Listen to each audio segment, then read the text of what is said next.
Hello दोस्तों, कैसे हो आप सब। स्वागत है आपका अपने चैनल द बिट ट्यूटोरियल पे। और हम लोग class 10th NCERT math solve कर रहे हैं। उसमें अध्याय 5 समांतर श्रेणी पर आ चुके हैं और उस चैप्टर की प्रश्नावली 5.1 का जो दूसरा प्रश्न है वहां से आज हम लोग सॉल्व करने वाले हैं। इसका जो पहला प्रश्न है और इंट्रोडक्शन है उसको हम लोग पहले से सॉल्व कर चुके हैं। उसका लिंक आपको इस वीडियो के डिस्क्रिप्शन पे मिल जाएगा।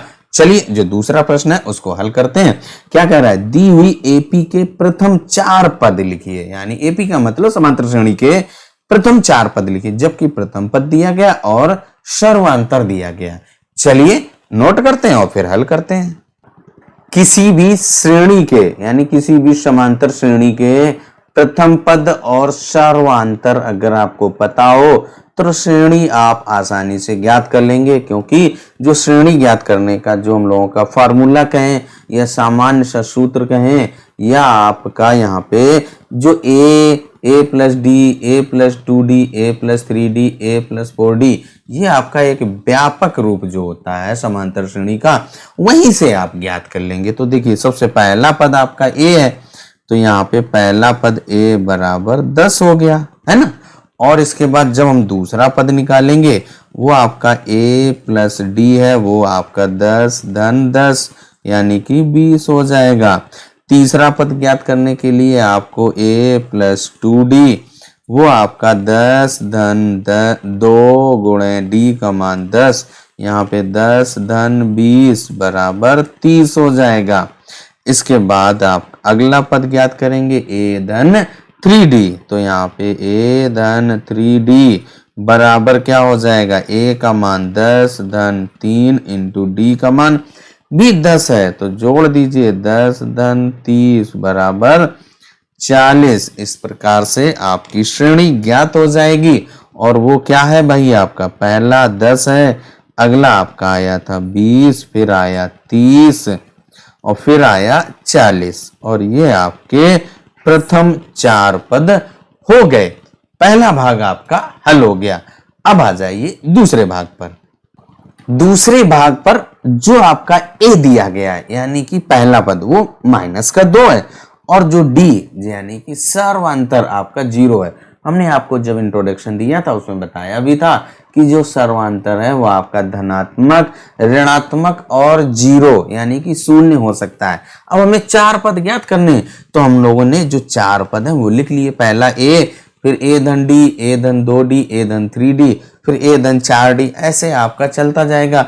ये समांतर श्रेणी का व्यापक रूप है और वहीं से आपके प्रथम 4 पद हम लोगों ने लिख लिए। अब देखिए a बराबर आपका क्या है, -2। इसके बाद अगला पद ज्ञात करेंगे, a धन d है, a आपका -2 और d आपका 0 है, तो भी आपका -2 ही रहेगा।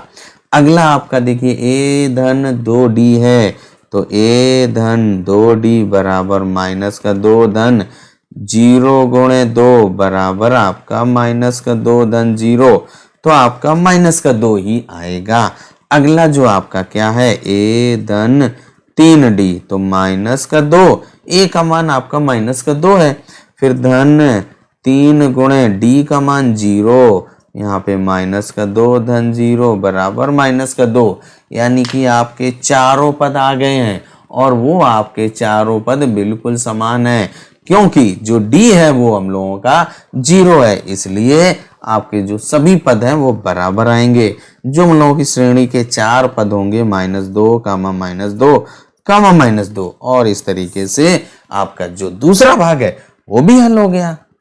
तीसरे भाग में आपका प्रथम पद 4 है और जो सर्वांतर है वो आपका -3 है। अब हमें 4 पद ज्ञात करने हैं, तो पहला, दूसरा, तीसरा और चौथा, यानी प्रथम 4 पद हमने ले लिए। जो समांतर श्रेणी का व्यापक रूप होता है उसमें से आपने प्रथम 4 पद लिख लिए।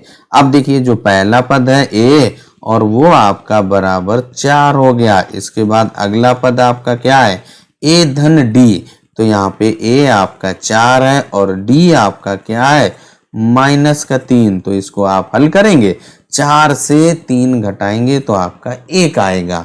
इसके बाद अगला आपका क्या है भाई, a धन 2d, तो a का मान आप 4 ही रखेंगे, धन 2 गुणे माइनस का 3, डी का मान -3 है, इसको आप हल कर दीजिए। 4 माइनस का 6 हो जाएगा, क्योंकि ये धन और ऋण माइनस हो जाएगा, तो अब यहाँ पे माइनस का 2 बचेगा भाई। 4 से 6 घटाइए तो माइनस का 2। अगला जो पद आपका आखिरी पद ए धन 3d है, तो वो यहाँ पे रखिए ए धन 3d। ए का मान आपका 4 धन 3 गुणे डी का मान आपका -3। हल कर दीजिए। 4 माइनस 3 तिरका 9 होता है, तो 9 इसको हल कर दीजिए, माइनस का 5 आ गया। अब इसके बाद आपका जो देखिए 4 पद थे, उन सभी पदों को यहाँ पे आपने ज्ञात कर लिया। एक ये आया, एक ये और एक ये। अब आप यहाँ पे पहला पद आपका 4, फिर इसके बाद 1, फिर -2 और फिर -5। यही हम लोगों का आंसर हो जाता है, और तीसरा भाग भी आपने हल कर लिया। चौथे भाग का जो हम लोगों का -1 है और जो सर्वांतर है वो 1/2 है। हमें प्रथम 4 पद ज्ञात करने हैं, वो हमने लिख लिए। अब यहाँ पर आप मान रख दीजिए केवल, तो a बराबर आपका देखिए -1, तो पहला पद आ गया। दूसरा पद आपका क्या है, a धन d, जो समांतर श्रेणी का व्यापक रूप है, वहां से हमने 4 पद लिखे। ऐसे ही आपका a धन 4d ऐसे ही तो बढ़ता जाता है। अब यहाँ पे देखिए क्या हो जाएगा, a धन d, तो a का मान आपका -1 और धन d का मान 1/2। इसको आप हल करेंगे तो -1/2 आएगा भाई। और इसके बाद जो तीसरा पद है a धन 2d, यहाँ पे a का मान -1 धन 2 गुणे 1/2, d का मान आपका 1/2 है। अब इसको हल करेंगे, 2 से 2 कट जाएगा, तो आपका -1 धन का 1, तो ये आपका 0 बचेगा भाई। अब इसके बाद अगला आपका क्या है, a धन 3d, यही तो है a धन 3d। यहाँ पे मान रख दीजिए, a का मान तो आपका -1 है।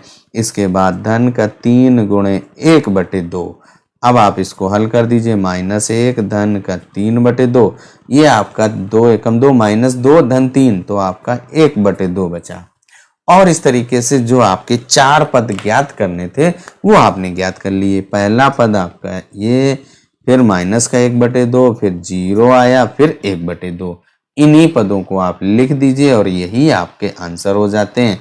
तो हम लोगों का पहला पद क्या आया था भाई, -1, फिर आपने क्या ज्ञात किया था भाई, -1/2, फिर 0, फिर 1/2, और इस तरीके से चौथा भाग आपका हल हो जाता है, और यही आंसर है।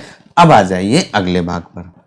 पांचवा भाग भी बिल्कुल वैसे ही है। हम लोगों का सर्वांतर और प्रथम पद 2 दिए गए हैं, a दिया गया है और d दिया गया है। अब यहाँ पे हमें पहला, दूसरा, तीसरा और चौथा 4 पदों को ज्ञात करना है। तो पहला पद आपका a बराबर क्या है, -1.25। पहला पद तो आपका आसानी से आ जाता है। अगला पद देखिए क्या है, a धन d, a का मान क्या है, -1.25, फिर धन d का मान -0.25। इसको आप हल कर देंगे, दोनों माइनस के हैं इसलिए जुड़ जाएंगे, -1.50 आएगा भाई। 0.25 आएगा, और वो 1 है भी। अब इसके बाद a धन 2d का मान, जो अगला पद है, यहाँ पे आप देखिए रख दीजिए मान। a का मान आपका -1.25, फिर धन, अब यहाँ पे 2 और इसके बाद 0 माइनस का भी है 0.25। इसको आप हल करेंगे, -1.25 और फिर आपका -0.50। भाई 25 का 2 में गुणा करेंगे 50 आ जाएगा, 2 अंक पे दशमलव लगा दिया। इसको आप हल कर दीजिए तो -1.75 आ गया। अब इसके बाद आखिरी पद आपका a धन 3d, इसका भी मान आप ज्ञात कर लीजिए। a धन 3d बराबर क्या होगा, a का मान आपका माइनस का 1.25, फिर धन 3 और फिर माइनस के 0.25। भाई d का मान आपका माइनस का 0.25 है। इसको आप हल कर दीजिए, माइनस का 1.25 और फिर माइनस, यहाँ पे एक धन एक ऋण, माइनस हो जाएगा 25×75 यानी कि 0.75। इसको आप जोड़ेंगे तो आपका क्या आ जाएगा, माइनस का 2.00। अब इसके बाद यहाँ पे हमें क्या करना है, 4 पद ज्ञात करने थे, उन चारों के मान आपने ज्ञात कर लिए। पहला मान आपका क्या आया, ये, फिर एक ये आया, फिर एक ये आया, और प्रथम पद आपका है ही। अब इन्हीं मानों को आप यहाँ पर लिख दीजिए, आपका आंसर आ जाएगा। तो क्या हो जाएगा, माइनस का 1.25, फिर इसके बाद माइनस का 1.50, फिर इसके बाद माइनस का 1.75, और फिर आखिरी में माइनस का 2.00, और यही हम लोगों का आंसर हो जाता है भाई। और जो आपका दूसरा प्रश्न हल हो जाता है। अब आ जाइए तीसरे प्रश्न पर। तीसरा प्रश्न भाई हम लोगों का क्या कह रहा है, निम्नलिखित में से प्रत्येक एपी के लिए प्रथम पद तथा सार्व अंतर ज्ञात कीजिए, यानी कि कॉमन डिफरेंस, जिसको हम लोग डी कहते हैं। यहाँ पे जो आपका डी दिया गया था, देखिए ना, जो दूसरे प्रश्न में क्या कह रहा था कि प्रथम पद और ये डी। भाई प्रथम पद तो आपको सभी में आसानी से बता देंगे कि पहला पद कौन सा है।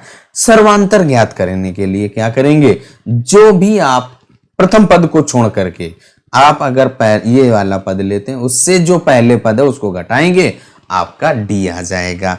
चलिए नोट करके हल करते हैं। तीसरे का पहला भाग हम लोगों ने नोट कर लिया है।